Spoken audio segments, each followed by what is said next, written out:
Welcome to the Citizens Reporter. I'm your host and editor, Diana Longry. Thank you for tuning in. The Citizens Reporter is a weekly news program coming to you.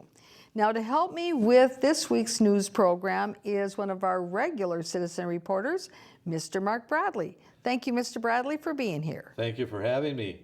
And as I always do, I try to find things of interest that are in the newspaper that relate to what's happening and what we should be looking at for the future. And the one that I'm looking at right now is what Roseville's doing to reinforce their shopping center and make it more vital and make it a destination. They're going to add stingrays. And of course, this is very pertinent because there's been a lot of discussion about shopping centers and whether or not if they're going to be a dinosaur in the future and become extinct, or whether or not if they have a place in the future. And there's a lot of discussion around this, and I think on these programs we have shown examples where there have been malls that are successful and that are positioning themselves for the future, one being Ridgedale Mall, right, which was recently purchased because of the fact that it is doing well. We've also talked about, as we're going to talk some more about, Rosedale and what has been going on there at the Rosedale Mall. And you indicated that you're on the North End Work Study group of Maplewood, which is talking about and focusing on the Maplewood Mall area.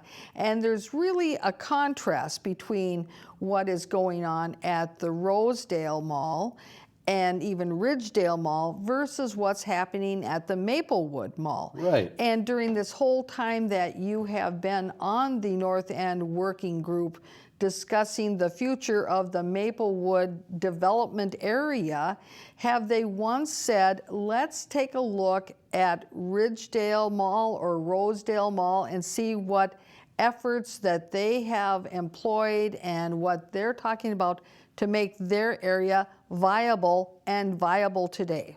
Well, no, in fact, it's just the opposite. I've actually asked them to take a look at those locations and also asked them to consider the fact that this is a destination and we want to keep it a destination. In fact, if you take a look at cutting the Twin Cities into 4 quadrants, this would be the only mall that is actually physically in the quadrant other than Rosedale Mall, which is actually at the south end of that northwest quadrant.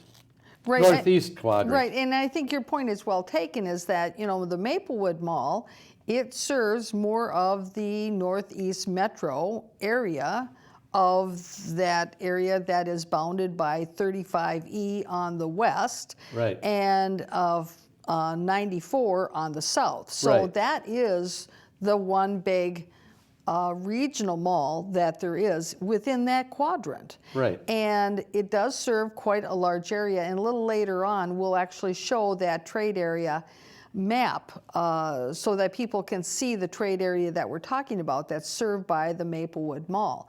And this particular article that you've brought in today with regard to the Rosedale Mall in Roseville, this is out of the Star Tribune of May 4th.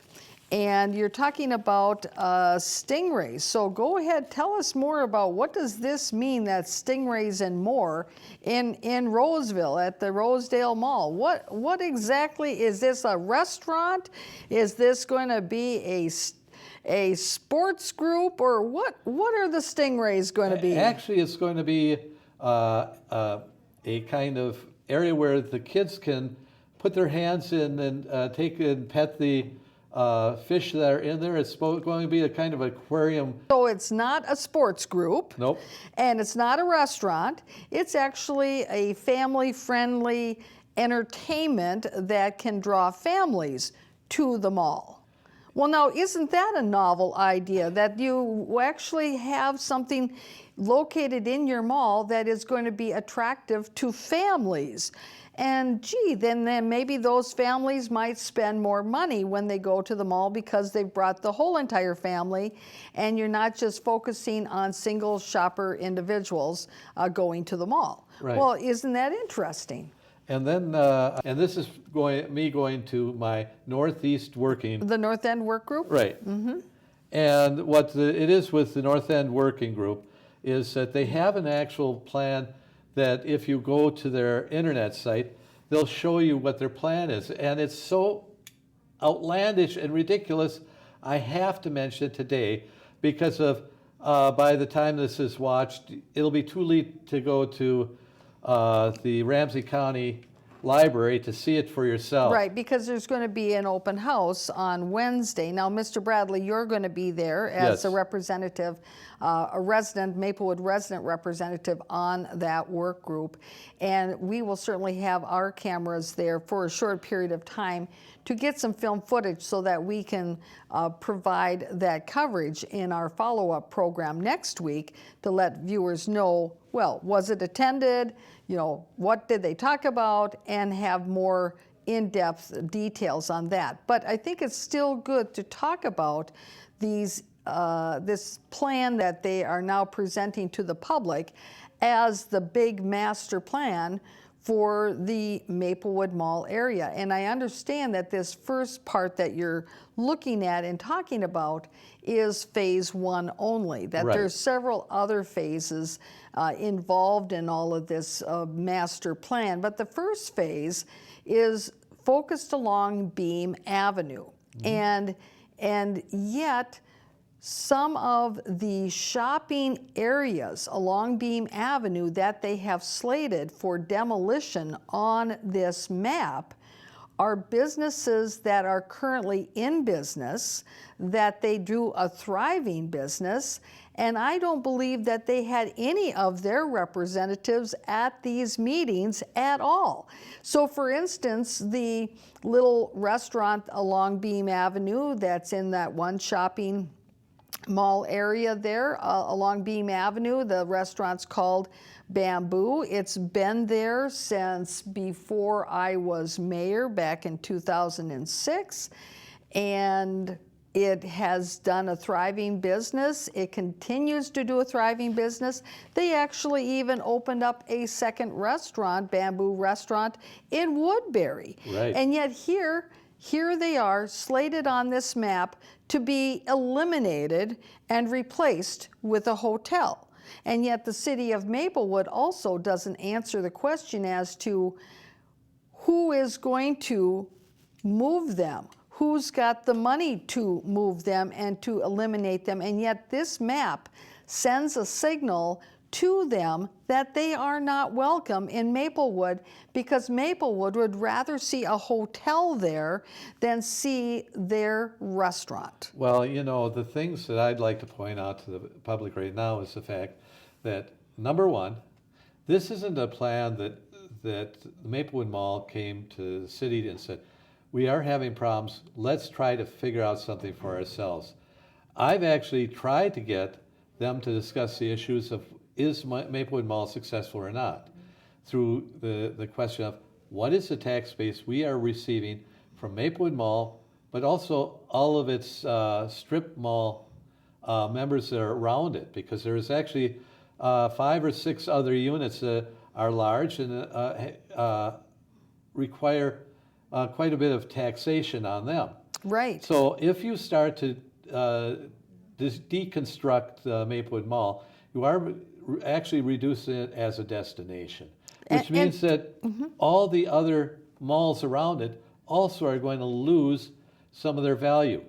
Now, what I found intriguing about this thing is that first, there are 2 buildings that I would most like to have had some type of addressment on at this point. If we're talking about a hotel, I had told them where I wanted it to be put, on the Toys R Us site. And that's a vacant building, isn't it, Mr. Bradley? Exactly. And isn't that the same building that just only a month or so ago that we had on featured on our program, the city council decided that they had to enact some ordinance having to do with signage on vacant buildings, and that was the building that had signage on it that they were complaining about, prompted the need for this ordinance, that there's a vacant building that still has signage on it. And it's irritating because it's lit. Yes. And the point I tried to make at the end was the fact, actually, that's being a responsible resident, even though they are no longer using it. The business owner. The business owner. Yeah, the property owner. Because the fact is, if it wasn't lit, people could have fallen into something, got injured. Also, if it isn't lit, it could be breaking into the building. And vandalism, that's correct. And so your point being is that why aren't they talking about putting a hotel at the site and a location of where there's currently a vacant building, which, by the way, is closer to the intersection to get on and off the freeway than along Beam Avenue someplace, which is quite, it's probably 7 blocks away from that intersection and is not going to be visible from the freeway at all. Whereas a hotel at the Toys R Us site would be visible from the intersection off the freeway, and the signage would be great. To me, it seems like a no-brainer. So Right. they've put it in the wrong place. But also my question was, what have we gotten as an answer from these facilities that still are owned by somebody, like the Sears building, which right now, if you take a look at the ads, it looks like they're going to go back to some brick and mortar facilities in different parts of the United States. And this would be a good one to keep. So we don't even know if Sears is going to tear it down, wants to leave the site. My question was... But on this plan, they show it demolished. Exactly. And what that does is it takes off a whole wing off of the Maplewood Mall. If Sears doesn't want to go in, Dick's likes to have 2 stories, and that's Dick's Sporting. Likes to have 2 stories. There's no, in this north quadrant, there is no Dick's Sporting in the north quadrant. And of course, you had brought up the idea that that could be a location for a Hy-Vee grocery store, Right. which of course the closest one to Maplewood residents is the Hy-Vee in Oakdale. Right, and they were trying to build a 2-story, and they didn't have enough space to do that in White Bear Lake. So the fact is, this is a much larger site. They could get, it's right by the highway. It's right by where all their grocery stores are. So it makes it really exciting to think of that as if they're going, and that would make it still a destination. Right, and let's pull up our first clip that we have on the prompter there, our first clip, because that will show us the trade area that we're talking about for the Maplewood Mall. But at the same time, employment or population's important, but I also like to draw people's attention to the household base. Because that's, for a lot of these uses that we're potentially thinking of, the household's the economic unit that really drives the decision-making around purchasing or renting a house. And all of the goods and things like that that tend to fill those units. And when we look at that household potential growth that's been forecasted at 22,000 households by 2040. So again, where are those households going to go in this trade area if that's the estimated amount of growth? And clearly these areas are already a concentration of employment. Existing retail and access to services become really, really important. Now the Hy-Vee that's in Oakdale is just right around that red line that you saw for the most southern border of the trade area serving that the Maplewood Mall serves. So for instance, if you had a Hy-Vee there at the Maplewood Mall, that is the trade area for the Maplewood Mall. Right. And that is a grocery store that many people have decided is their grocery store of choice.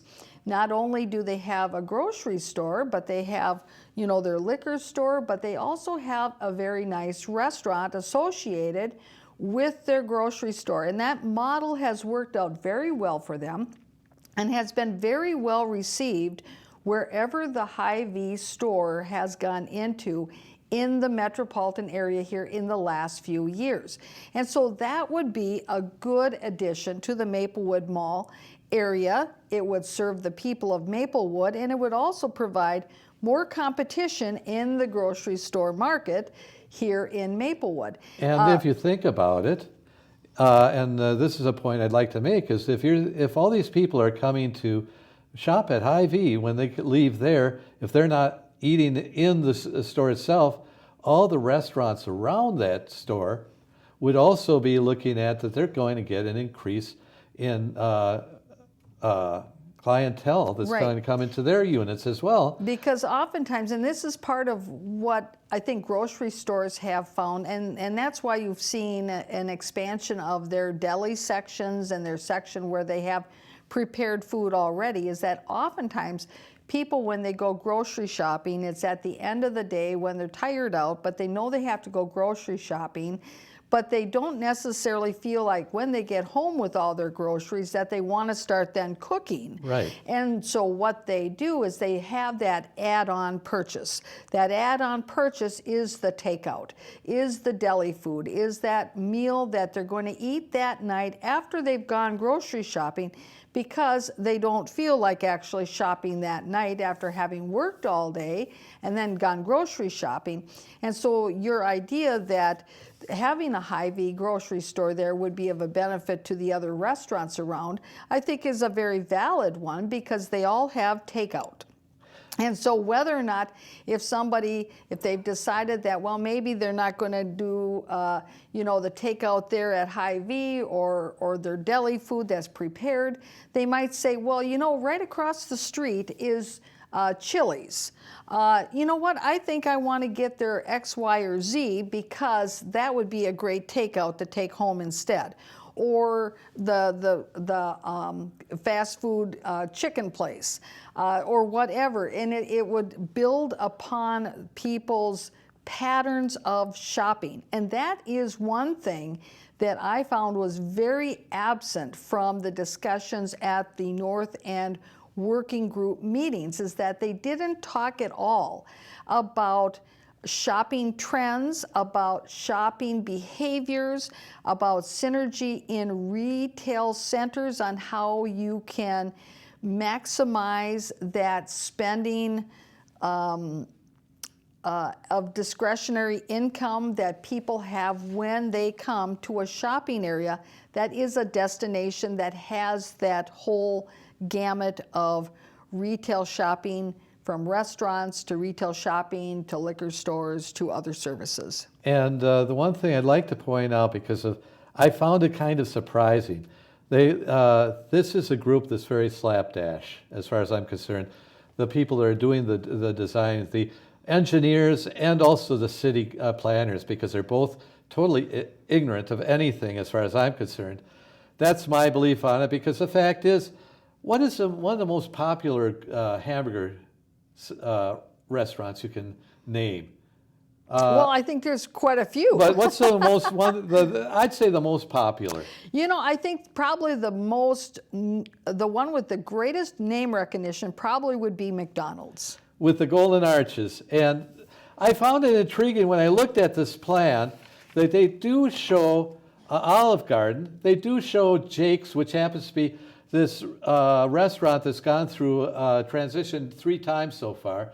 But there's the newest restaurant within that area that we're talking about behind Maplewood Mall, that happens to be supposedly one of the most popular, is not on the plan at all. There is no McDonald's. You're right, Mr. Bradley. I'm looking at this map, and I don't see a building where the McDonald's is. Are they tearing it down, or what's going on here? Why is McDonald's not on here? That is bizarre. And then the last thing that I'd like to point out, because we're going to be going to something else here, is we have this bike trail that's going to now be a bus trail that's going to run through the areas of Maplewood, and it's supposed to be rapid transit, the Rushline. And I call it the slush line, because if there's no way you're going to go fast with that thing, you're going to be shooting all kinds of mess around. But the thing is that I was intrigued by the fact that with all the other planning, it's always easier to build one solid bridge, and that you want to keep it kind of concise to keep the costs down. Right, because of the foundational needs of that bridge. Exactly. So, because if you have 2 separate bridges, you have to establish 2 very sturdy separate foundations. And over where they are crossing to what would be Vadnais Heights area. And the White Bear Lake area. It actually shows a double bridge crossing. You're right, Mr. Bradley. Looking at this, it does show that where the Rushline or the purple line crosses and goes north from Maplewood towards White Bear Lake, that in crossing 694, that there are 2 bridges. Wow. Now that does seem rather inefficient. And you got to realize that You can see the little fork. I mean, maybe Right. our viewers can't see it here. Let's take a look here. No. Oh well, it's up here, and right there's over here. over here. I can't see it. Okay, right there. You can see kind of the fork Right. there. There's 2 right there. But next week we'll have a better shot of this for you so that you can see it up close yourself. Right, and you have to remember that it's going to cross 3 lanes in each direction, and then you have the distance between that it's a buffer area that they have to cross. So we're not talking about a small distance. We're talking about 150 to 200 feet of distance before you are actually coming down off of that crossover bridge. So I was trying to make the point that I'm looking at all this construction, road construction, and it's going to be more expensive than light rail. And yet I'm being told light rail is going to be more expensive than this. Yet to me, with everything, I think the justification is more for light rail than for any type of bus line. Well, and my personal opinion is that why didn't they just run up the rapid bus transit up 61, because it's just a bus anyway, and they could do a dedicated lane on Highway and it's only 61. 10 miles. Yes. Because it starts in St. Paul and ends in Maplewood, so it's only 10 miles, and the full distance is supposed to go out to Forest Lake. And let me ask you this, Mr. Bradley, if they would have had their dedicated bus rapid transit on 61, would they have to build a bridge to get over 694? I don't think so. Because I think that 61 has its way of getting An underpass. under the freeway. Right. So there wouldn't be the need for a bridge at all. You get why. My goodness. This is so much. Let's spend money that the city and the state and the federal government doesn't have in the first place, and let's waste it. And if you're asking a question, this is a question you should ask. Why is this irresponsible? I was trying to make that point with Ramsey County and what they're doing. I'm trying to make the same issue with what's happening with the development of the mall, and then this, which is the Rushline. Now, at a recent city council meeting just this month in May, they had an update on the Rushline that we've been talking about, and so we have a few clips from that. Some of this is a review of the Rushline, but there's also new additional information that we haven't heard before. So let's go ahead and listen to our first clip. Of the Rushline project team. We have Andy Gitzloff here with Ramsey County. He'll be doing a presentation, and I believe he's going to go over a little bit of history for our new council members about the project, as well as where we're going today.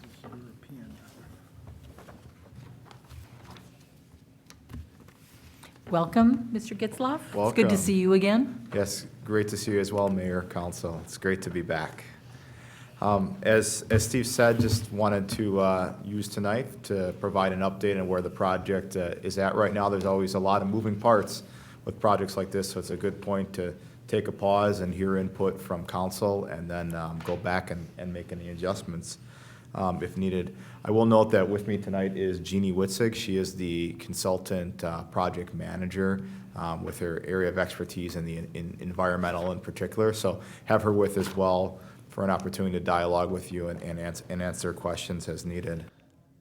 I just love it when they talk about, we are going to give you a presentation so that way the plans can be tweaked. Well, Mr. Bradley, do we really believe that there's going to be much tweaking done with the big plans? I don't think so. Maybe the residents will have some input on what type of shrubbery to put along the route and how big the sign might be. But That as was really, when I was in this, was the only things they want to ask me about. yes. And so we have covered some of the other representative and citizen group meetings that have been held. And in essence, that's all they were asked about, not about the big plans, not about the real public policy behind all of this at all. So the fact that he says, oh, I'm going to give you a presentation so that we can tweak it a little bit, he basically means how can we tweak it so that we can do a better sales job. Let's continue. Use downtown St. Paul Union Depot. For those of you who are familiar with the Gold Line project, 2 of those stations, the Union Depot and the 5th and 6th, would be shared with the Gold Line project, so an opportunity for that project to build stations that this project serves. Travels up along Robert Street, connecting what is essentially a medical corridor and with Regents Hospital and Gillette, and then a connection to the Green Line near the Capitol, and then follows Phelan Boulevard, additional clinics that are there by health partners as well, and then through the east side along Phelan Boulevard, and then up along, which would essentially be the shared corridor with the Bruce Vento Trail, and up through Maplewood. Stops would be at Larpenteur. The stop is right at the border with St. Paul, the Gladstone area near Frost Avenue, the Highway 36 station, and then 2 in the North End area, which is pretty exciting. One at the St. John's Hospital, and the other at the existing Maplewood Mall Transit Center. And then to the north of there, this is where the corridor would traverse over 694 and follows Highway 61. And you get dedicated lanes by using the outside lanes on 61, with an ultimate endpoint in downtown. So these stops are now pretty much set in stone, and we have covered the film footage in the past when they were debating where the stops should be. So the number of stops in Maplewood has somewhat decreased, because certainly we were of the opinion with the large number of stops they were proposing that for the 3 miles worth of Rushline in Maplewood that it wouldn't be much faster than simply taking the express bus down Highway 61. But as we heard, they're going to have a stop off of Larpenteur, and then in the Gladstone area, and by Highway 36, and then up near the mall, there will be 2 different stops there. But as you heard, the primary focus of this service for this rapid bus transit are all these medical facilities in St. Paul. And of course, all of them are a long ways away from connecting up with the Bruce Vento Trail or the Rushline route they're proposing. And quite frankly, it might be easier and would be more effective and efficient that once you connected all of those medical stops up, connected them up, the ones that are in St. Paul, that easily you could have moved over to Highway 61 and shot up Highway 61 to Beam Avenue, which is part of where the route then goes along, as we see in this picture, because as it comes out from the Bruce Vento Trail, it then goes over to Beam Avenue, which is exactly what they could have done in order to be able to serve the hospital. Let's continue with the next clip. How does Rushline fit into the overall system? It's a question we often get asked. This is a recent graphic from Metro Transit showing that with the addition of, on the right here is Rushline in the upper right-hand corner, and then even Gold Line is significant as well on this map. These are really frequency transit lines that are planned for this area of the region. So not just about connecting the jobs in this corridor, but it starts to open up jobs and employment throughout the market, and also starts to open up connections that other people from other areas of the corridor can make to get into the northeast market. And from a transit perspective, it's these frequent all-day services. So Rushline would be all day throughout the day, every 10 to 15 minutes. It's that frequent all-day service that is generating the highest demand from the market, from transit users out there, and expected to be the highest area of growth into the future. And yet, when I asked this gentleman where the people who are employed in all those various medical centers there in St. Paul that are at the southernmost portion of this purple line, where do those people live? He didn't know. He had some anecdotal information on it, but he did not know where they live.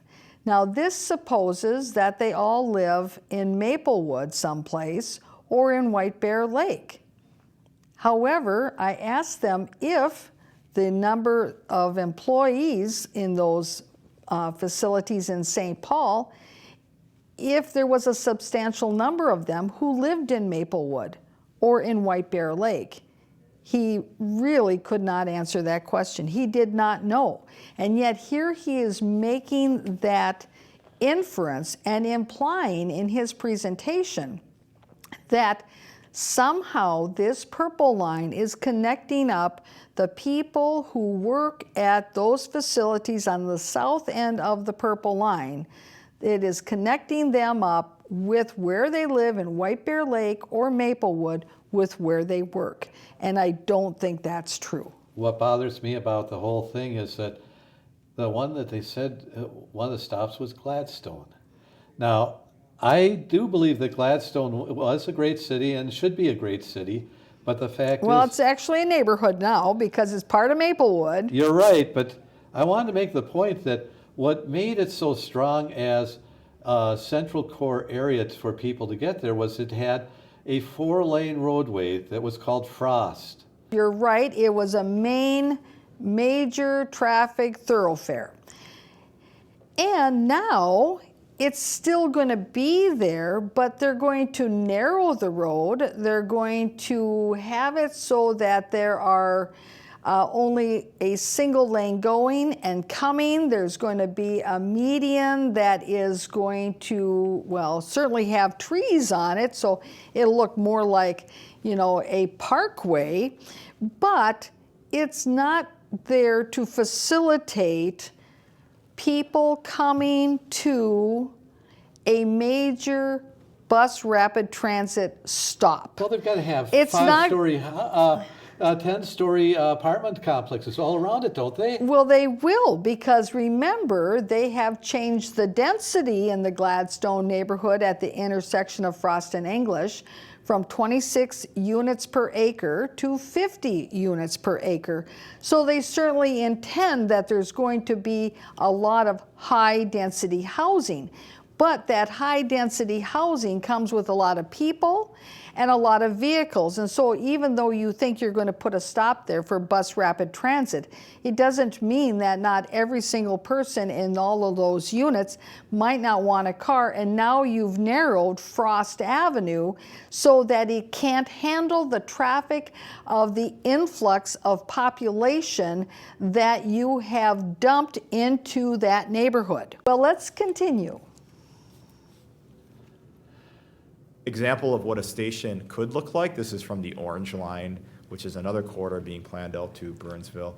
Wouldn't look exactly the same in Maplewood. Would have some unique Metro Transit brand elements because even though Ramsey County is leading this now, this will ultimately be a Metro Transit service that's in operation. So you can see some of those elements there, the shelter facility, the fare payment and fare validation devices, in this case, the dedicated lane that's just there for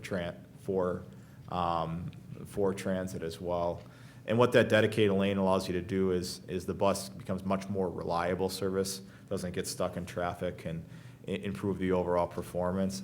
And that dedicated feature has also been something that helps with that placemaking ability, and ability that, depending on the station and location, can be a catalyst for economic development activities as well.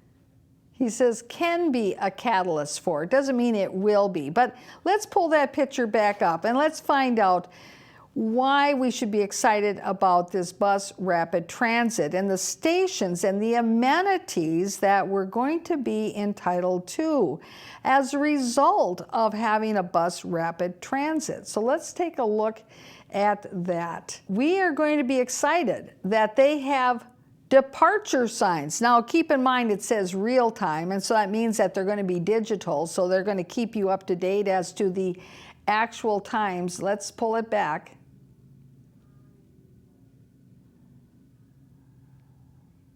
So it's going to keep you up to date as to when to expect the next bus at the station.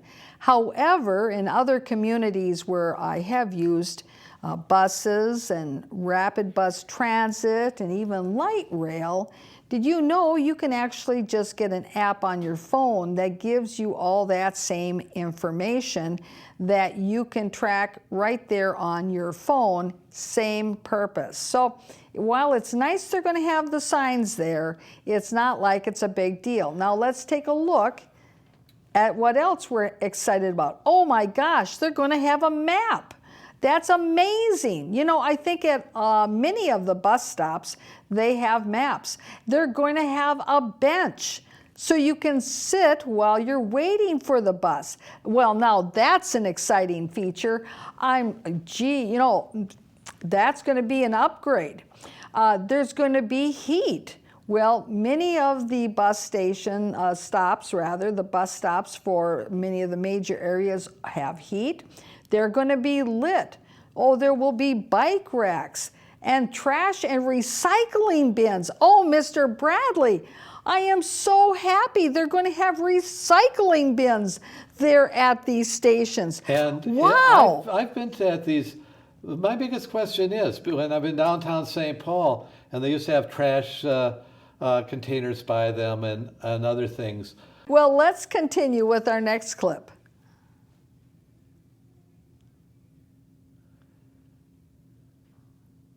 Environmental analysis phase. It says 2 years up there, but by the time we're said and done, it's going to be closer to 3 years to get through the necessary steps. A couple of the key things that we're doing is we're preparing an environmental assessment that's under both federal and state regulations. So there's certain steps we need to make and need to go in sequential order to get through that process. So we're about almost halfway through that process right now with the goal of an environmental document late next year at some point. And so that's where they're at right at this point, is that process of their environmental studies. And as we've heard, once they get done with this part of the process, there's going to be a point in time where Ramsey County is then going to turn it over to the Metropolitan Council. But it's important to understand the timeline because there are environmental concerns that many people have. And yet, as we have reported on these news programs through an interview that we had with one of the representatives from Ramsey County, that if something comes up in an environmental study that shows that there will be a negative impact, it will not stop the project. All it means is that then they will find a way to get around that environmental concern and find a way to mitigate it. That's all this is about. This is not to say, well, are there environmental impacts that would be detrimental to the area and would result in the project not going forward. That's not what this means. This simply means we want to find out what the environmental impacts are so we can put together a mitigation plan to address them and then move full steam ahead. We had an article on that we talked about on a previous show, where in Minneapolis they're talking about the Green Line, I think it's called. We're talking about that they resolved that there was over 200 trees that were going to be cut down on that one, and the question is, what is the answer on it? It has an impact. We know cutting 200 trees down has a physical impact. Right, But it doesn't change what their plans were. They said it's full steam ahead. That's right. That's a great example, Mr. Bradley, with the green line, is that just because all those trees are going to be cut down, and that's an environmental impact, it doesn't mean it stops the project. It just means they're going to have to plant a few trees. And one last point. When we're talking about it, we're looking at, because we've seen their plans on it, and we've got the 2 lanes plus a bike lane, and also they wanted to have a walking lane because the bikes would hit pedestrians if they're walking on it. So we're talking about 100 feet there, but then you have to have space around it. So it's actually 200 feet, so that you're not smacking into the trees if you happen to run off of the road. Either way, for 3 miles through Maplewood. Let's continue.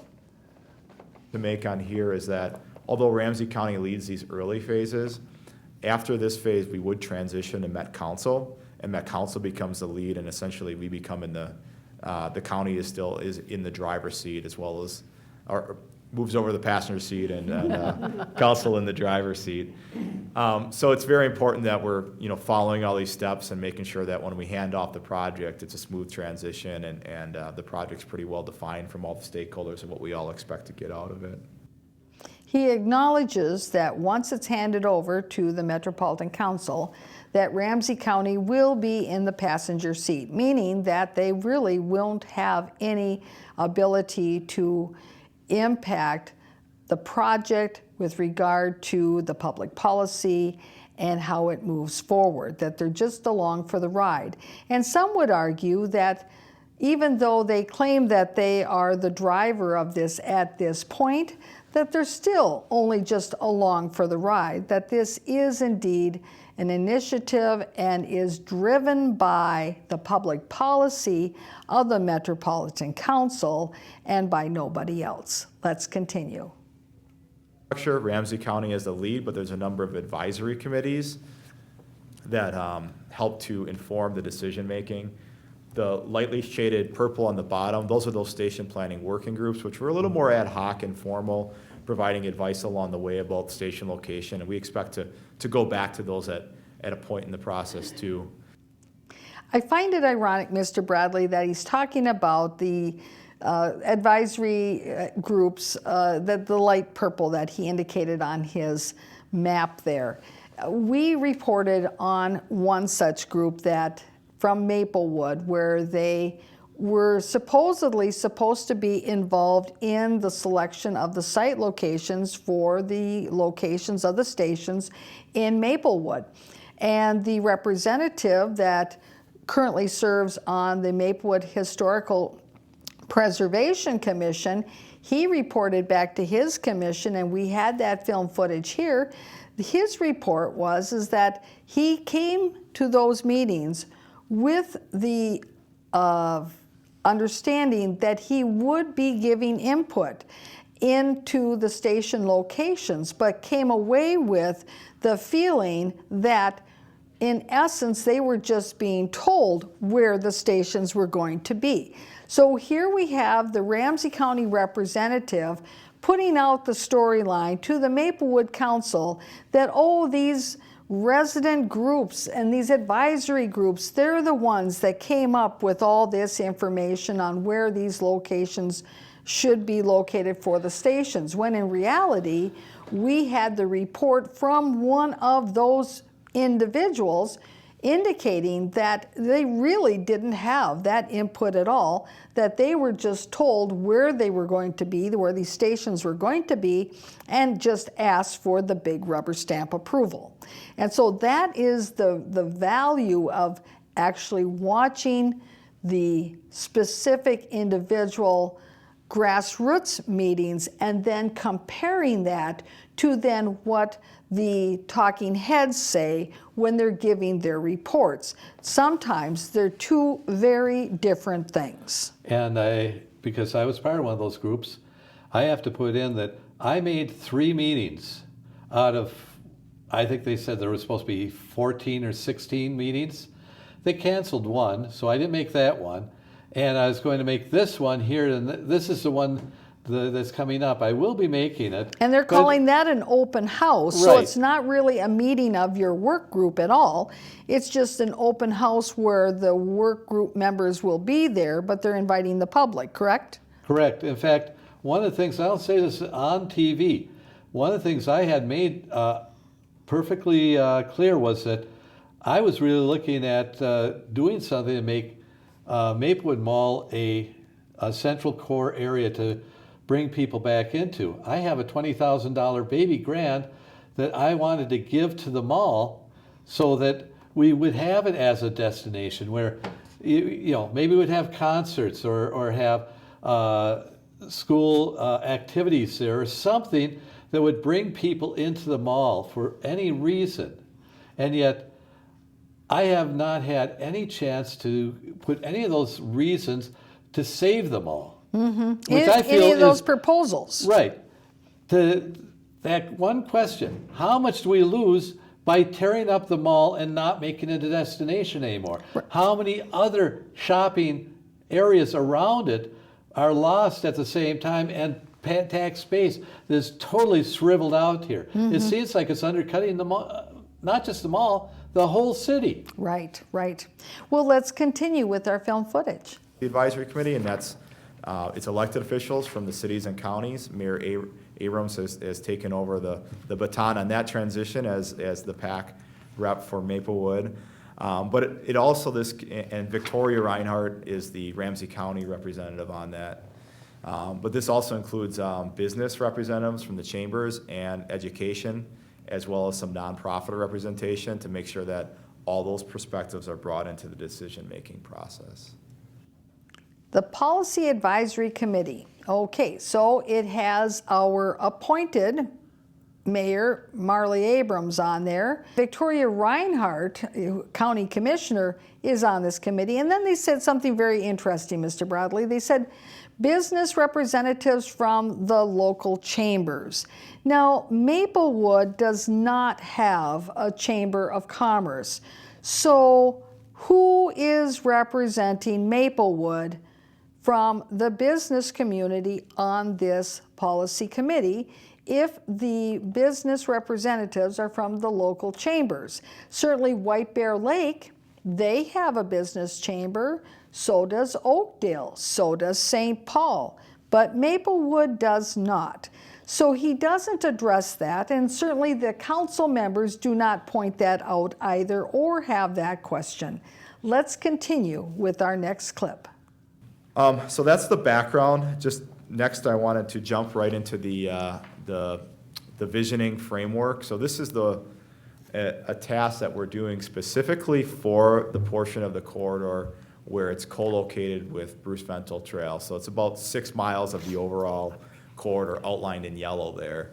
And what we wanted to do was develop a safe and context-sensitive BRT guideway and shared use plan, develop this collaboratively with technical expertise as well as community input, and use it to help guide decision-making. Our goal also at the end of this is to have a separate document just for that rail corridor so we really understand that vision. So when things happen, like the project transitions to Met Council, they're aware of and they have a documentation of what the desire is of the community and the partners to see. We're also not starting from scratch. The last phase of the study, there are binders of documents and comments from people of what they'd like to see out along the trail corridor and concerns that they have, as well as opportunity spots as well. And we're using those to help guide this work. As he indicated, they have binders of material containing the comments and concerns of the people in Maplewood primarily who live along that segment you saw in that last clip. So you see what they're doing is that they know they have a neighborhood of residents who are not happy that they're losing the Bruce Vento Trail as an ecological corridor and greenway that it is today. And so here they are, they're going to go one step further to put together more materials, another visionary plan of how everybody can coexist. And you see, it's really just another opportunity to try to perfect the sales pitch to sell the concept to all the neighbors that are opposed to this project, decimating the Bruce Vento Trail, when easily the bus rapid transit could simply go along the parallel Highway 61 for the same 3 miles. So let's take a look at the next clip. At this visioning session, what we hope to gain out of this is really twofold. That first workshop helped to set our parameters of kind of design solutions that, you know, the ones that are kind of too crazy or too out there, pulling those back, and the ones that are, and sort of what's the realistic bucket. We want to bring those out to the public, get input on what their preference would be.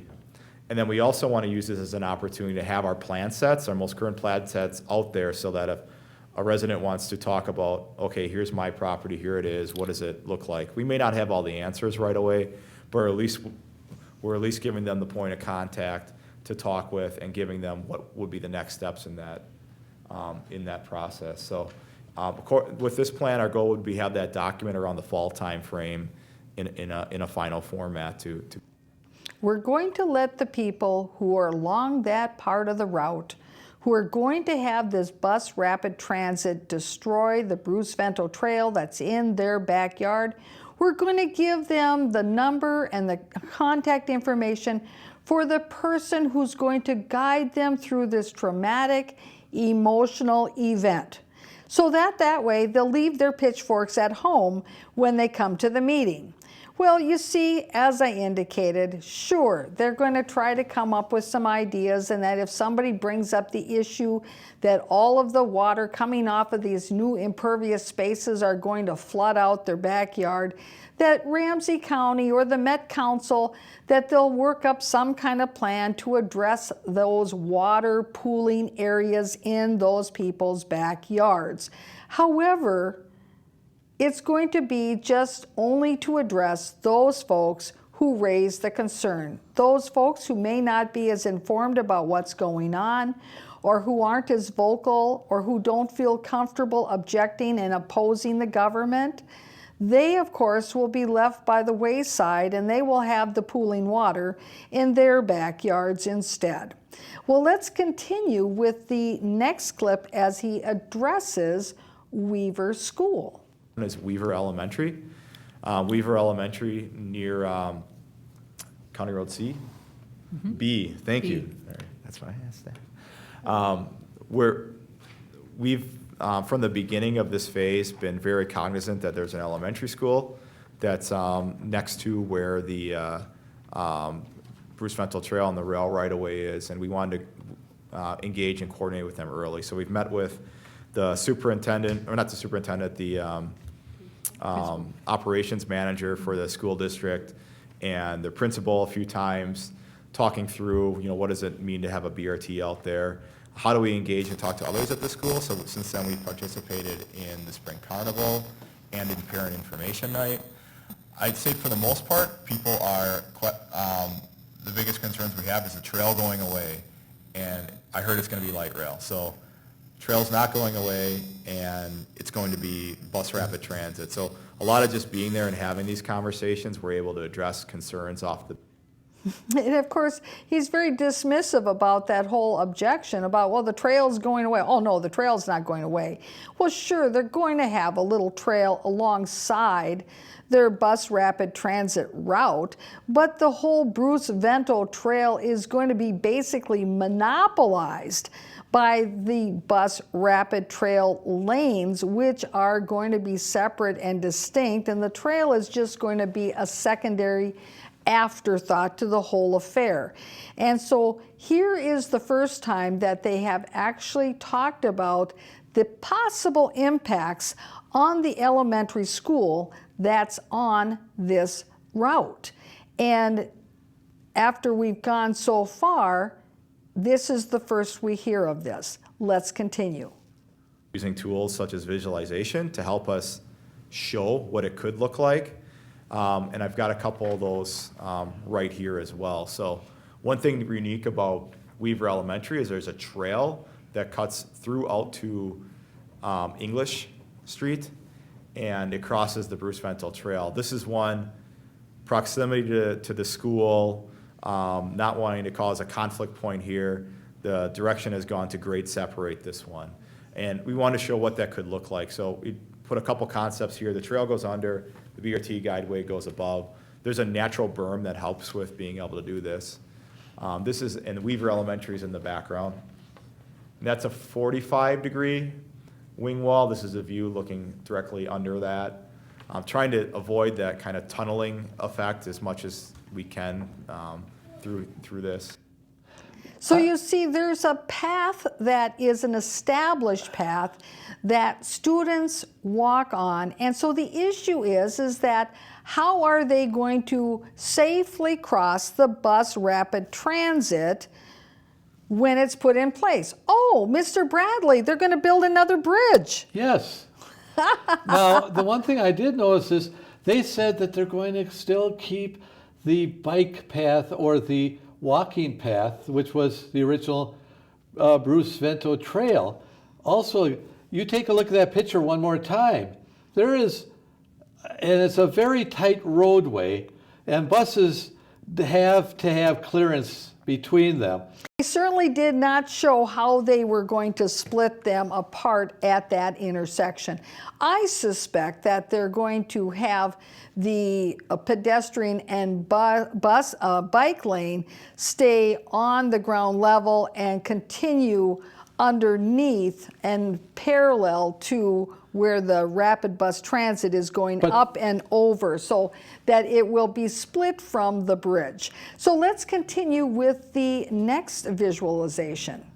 There's another option, which is more of a flat 90-degree wing wall. We've been presenting both out. I think for the most part, people like that softer edge with the 45-degree. But just to give a sense of the scale, that's the sense of the scale of the bus as well as the width of the roadway, the width of the trail. Again, there's another view of that 90-degree.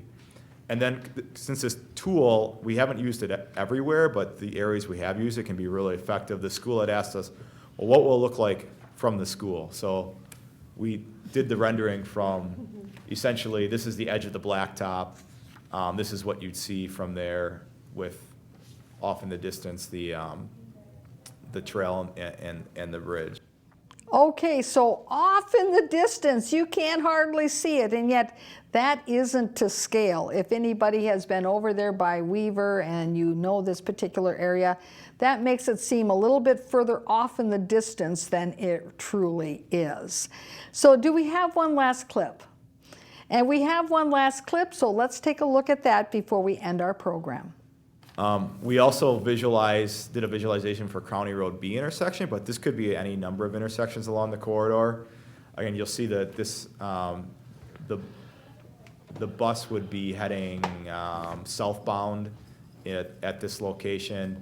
You can see the separated trail, the 2 lanes for the bus, and it looks like a normal signal at any other intersection. The 2 differences are here, that signal is only going to be activated when the bus comes through, or when somebody's using the Bruce Vento Trail or a pedestrian crossing activates it with a push button. That's another added feature that's put out there.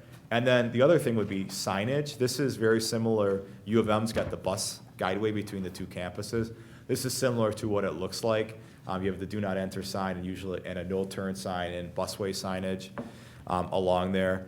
Other than a bus coming by every 10 minutes, it's going to be a pretty quiet type of environment out there. Other than a bus going by every 10 minutes, it'll be pretty quiet environment. However, you see that is an established intersection right now, so it's not going to be really all that quiet because it is an established intersection. It just will be more busy and more going on because of the increased bus traffic every 10 minutes. That's saying you've got enough passengers to guarantee that you can even be able to maintain a bus every 10 minutes. And there's always been a question about that, hasn't there, Mr. Bradley? And Well, that yes. goes to the cost-benefit analysis of whether or not this is even the right thing to be doing. So we've come to the end of our newscast. Thank you, Mr. Bradley, for being here.